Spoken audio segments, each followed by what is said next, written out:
이번 주제는 신용평가 점수 올리는 법입니다.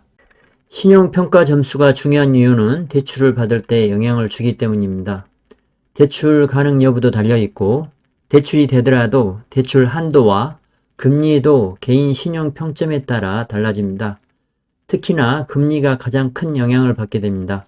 평가 영역별 반영 비중을 보면 일반의 경우는 상환 이력이 21%를 차지합니다. 그리고 부채 수준이 24%, 신용거래 형태가 38%로 제일 높습니다. 신용거래 기간은 9%의 비중을 두고 있습니다. 마지막으로 비금융 마이데이터가 8%입니다. 장기 연체 경험이 있는 경우는 상환 이력이 32%로 제일 높고요.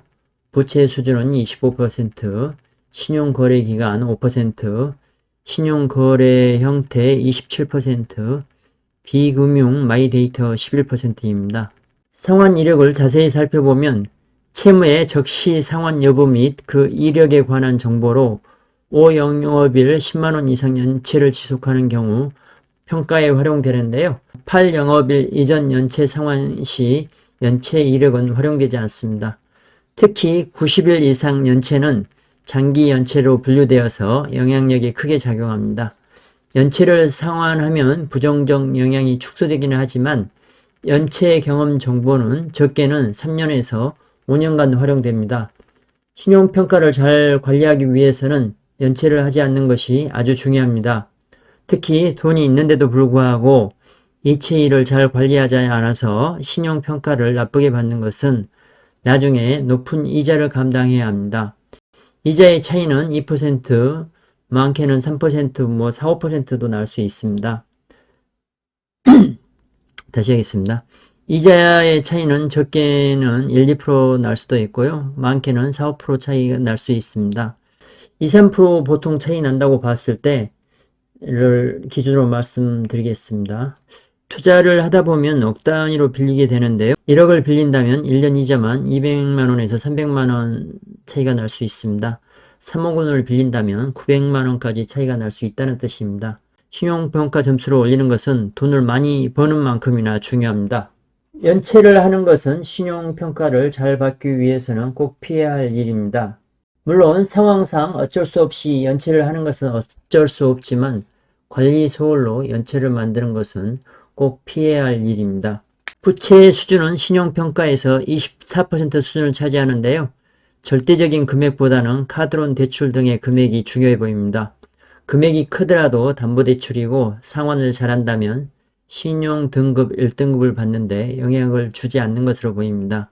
부채의 수준이라는 것은 개인의 상환 능력과 경력도 중요해 보입니다. 소득이 많지 않고 개인 채무가 30억 원이 넘더라도 신용평가 1등급을 받을 수 있습니다. 대출을 받을 때 어디서 받느냐에 따라서 신용평가에 미치는 영향이 다릅니다. 이 금융권에서 대출을 받게 되면 이자율도 높게 되는데요. 그런 대출은 신용평가에 악영향을 주게 됩니다. 카드론도 이자율이 높은데요. 카드론을 대출을 받는다면 신용평가에 안 좋은 영향을 미치게 되는 것입니다. 그냥 편해서 카드론 소액 대출을 쓰는 사람들도 있는데요. 되도록이면 피해야 합니다. 채무가 있을 때 고위험 대출을 먼저 갚는 것이 이자를 아끼는 길이기도 하지만 신용평가를 잘 받는 방법이기도 합니다. 신용카드 사용량이 지속적으로 증가하는 것은 신용평가에 나쁜 영향을 미칩니다.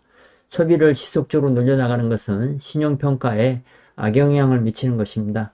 적정한 금액과 일정한 금액을 사용하는 것은 신용평가에 좋은 영향을 미치게 됩니다.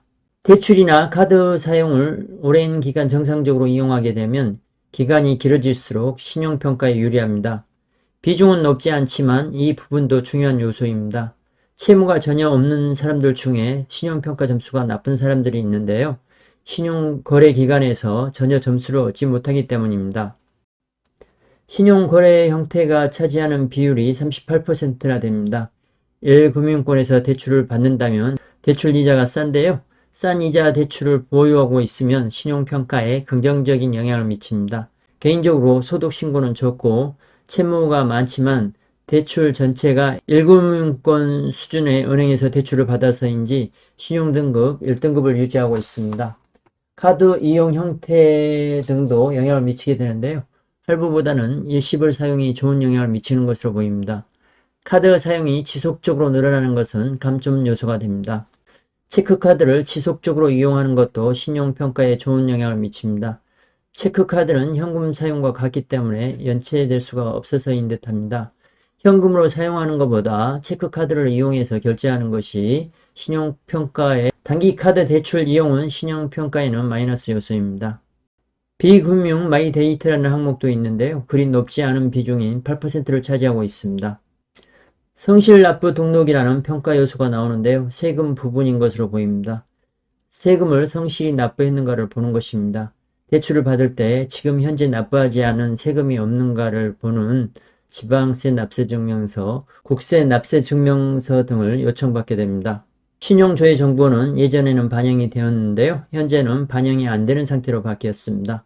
결론적으로 신용평가 등급을 높게 받기 위해서는 금융거래가 있어야 하고 금융거래하는 동안 연체 없이 잘 거래해야 합니다. 빚이 없고 연봉이 낮다면 신용평가에서 좋은 등급을 받기 어려울 수 있습니다. 사회 초년생들이 신용평가 점수 올리는 법은 우선 빚이 없다면 신용카드나 체크카드를 사용하여 신용 점수를 올리는 것이 추후에 대출을 받을 때 좋은 조건으로 대출을 받을 수 있습니다. 참고하셔서 성공 투자하시고요. 좋아요와 구독 부탁드리겠습니다. 감사합니다.